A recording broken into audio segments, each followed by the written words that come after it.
If all the devils are chained during the month of Ramadan, how come people continue to commit sins? And I do agree with you, this is a common question. And I remember several years back when I was in school and when I heard this hadith that the devils are chained in the month of Ramadan, immediately the question that came to my mind, and the question that comes to many Muslims' mind and many non-Muslims, is that if the devils are chained, then how do human beings yet commit sins? This question is based on the hadith of Muhammad sallallahu alaihi wasallam, which I mentioned earlier, a Sahih hadith of Musnad Ahmad, volume number 2, page number 230, hadith number 7148, which is also repeated in Sunan Nisa'i, chapter number 5, hadith number 2106, where the beloved Prophet said that, O ye people, the blessed month of Ramadan is approaching. And Allah has ordained for you that you fast in this month. And the gates of heaven will be open in this month, and the gates of hell will be closed. And the devils will be chained. In this month is a night, which is better than 1,000 months. And a person who's deprived of the blessing in this month is truly a deprived person. Now, when we get this hadith, it clearly mentions that in this month of Ramadan, the devils will be chained. And it's a logical question. If devils are chained, then how do human beings yet commit sins?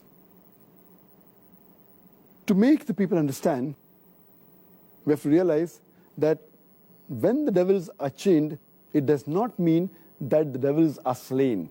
They have been killed. They're yet present, but they're chained. They're not killed. The power is yet there, but it is diminished. For a better understanding, I'd like to give you an example that when there is a lion or a tiger who is free, there are high chances that he may kill you. Your life is in danger. But the moment that tiger or that lion is chained, you are safe. You are safe as long as you maintain a safe distance. After the tiger has been chained, if you come too close to him, there are chances yet you can be killed. So as long as you maintain that distance from the tiger who is chained, you are safe. Similarly, in the month of Ramadan, if you maintain a safe distance from the Satan, you will be saved. And if you read the Quran, Allah says in Surah Baqarah, chapter 2, verse number 168, be careful of the khutwatu shaitan, of the footsteps of the devil, for he is to you an avowed enemy. Many places Allah subhanahu wa ta'ala says in the Quran that be careful of the footsteps of the devil. Allah doesn't say that be careful of the devil, because a normal Muslim, an average Muslim who has average iman, when he sees the devil in front of him, he will be careful. For example, suppose there's a young girl who comes to an average Muslim, a young boy, who has average iman. If a young girl comes and tells him that let's spend the night together, that Muslim will say, spending the night together with a girl, it's haram, it is zina. He will immediately object. But that same girl, if that girl phones that young boy and speaks to him on the phone, the boy will say, speaking to a girl on the phone? There is no problem. So he speaks to the girl for a few times on the phone for a few minutes. Later on, the girl says, let's go and have some snacks in McDonald's on Kentucky Fried Chicken. Having snacks for a few minutes, for half an hour, with a girl in McDonald's, no problem. So he goes and has snacks with the girl in McDonald's. Later on, the girl says, why not have dinner in a restaurant? Having dinner with a girl in a restaurant for a couple of hours, no problem. Then the girl says, why not spend the night together? And then the boy says, spending the night together with a girl, no problem.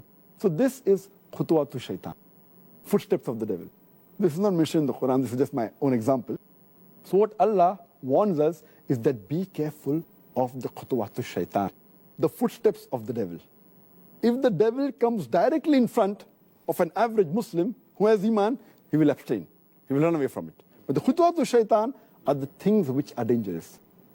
So, what we have to realize, when the devil is chained, his footsteps are restricted. So many of the sins are prevented. But if we go close to him, then the chances that we'll be overtaken by the devil and commit a sin are very high. So what we have to be careful, that in Ramadan, if we keep the distance, then the chance of committing sin is less. But if we go close to the Satan, even though he's chained, like how a tiger can walk even after he's chained, same the devil. So this is my understanding. And the beloved Prophet said, the devils are chained, the devil can yet move. But less distance, so if we keep the distance, we'll be safe. The second reason that I feel is that in the month of Ramadan, though the devils are chained, we fail to realize that the balanced 11 months, they are free. And the impact that the devil has on the human beings for these 11 months, it leaves those impact, that impression in the month of Ramadan. To give a better understanding, I always give the example that there are drug peddlers which try and get customers, the youngsters from the colleges, from the universities. So what they do initially, they give the drug free. And they entice the youngsters for having drugs. Later on, after some time, they charge a nominal amount for that drug. Later on, they charge an exorbitant amount. But by the time the youngster is already hooked on to the drug. So even if the drug dealer is not there, they will try and find where the drug dealer is. They will go out of the way to find him and get the drug. And many of them, even if the drug peddler, the drug dealer, is imprisoned by the law, they will go out of the way to find someone else. They may go in a chemist shop and buy mandrakes, whatever it is. They are so much hooked on to it. So these people who have become addicts to drugs, or rather say, addicted to the Satan, even though the Satan is imprisoned, the effect is yet there. So in this way we understand, as a drug dealer, as a drug peddler, even after he goes, the drug addict gets accustomed to that drug. So we human beings, we are accustomed to the sin. And even though the Satan is imprisoned, we keep on committing these mistakes. But mainly those people who have become addicts fall in this category. So those who do major sin fall in this category. But the normal Muslims, the average Muslims who haven't become addicted, it's easy for them to stay away from sin. And the third reason that I give is that though there are some scholars who say that in this month of Ramadan, the strong devils, the marids, they're imprisoned. The smaller ones are free. So they keep on committing mistakes. But according to my understanding, the third reason is that though the devils are chained by Allah subhanahu wa ta'ala, they can yet whisper. And one of the ways the devils try and get the human beings close to them is by whispering. And Allah says in the Quran, in Surah Nas, chapter number 114, verse number 1 to 6, قُلْ أَعُوذُ بِرَبِّ النَّاسِ مَلِكِ النَّاسِ إِلَهِ النَّاسِ مِنْ شَرِّ الْوَسْوَاسِ الْخَنَّاسِ الَّذِي يُوَسْوِسُ فِي صُدُورِ النَّاسِ مِنَ الْجِنَّةِ وَالنَّاسِ. They whisper in the hearts of the human beings and they withdraw. Amongst them, the jinn and men. It's talking about the Satans, talking about the devils, who whisper into the hearts of the human being and they withdraw. And among these devils are the jinn and the human beings. So maybe Allah subhanahu wa ta'ala has imprisoned the devils who are the jinn. But the human beings, we are yet free. So one category of devils, that the jinns have been imprisoned, but the Satans are even amongst the men. That's what Allah says. Who are yet free. And yet we have to be careful of the whisper of the devil, the waswasa. This waswasa mainly is the thing that attracts towards the sin. The sins they had committed, but the chances are less. And furthermore, it's clearly mentioned in the full hadith that Allah has ordained for you in this month of Ramadan that you should fast. Only if you fast, according to me, will the devils be imprisoned. That's talking about the devils that are going to attract you. So Allah says, if you fast, Allah has ordained for you fasting. and the devils will be put in chains. So the devils that are after you, if you fast, surely they'll be restricted. The criteria for us to be away from the devil is to fast.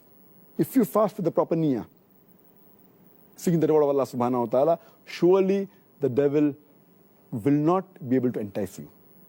And the best logical way to prove this is if we check the crime rate of the Muslim countries during Ramadan, it goes down. But if you check the crime rate of the non-Muslim countries in Ramadan, it is the same. The reason is that because they are not fasting, the non-Muslims, this devil yet has an effect on them. Because the Muslims are fasting, if not all properly, at least majority, or at least quite a large number. So because of that, the crime rate in the Muslim countries in the month of Ramadan is low as compared to the other months. But the crime rate in the non-Muslim country is approximately the same, indicating otherwise, even the non-Muslims, they will not commit any sins. So the criteria is that you have to fast properly for the sake of Allah subhanahu wa ta'ala.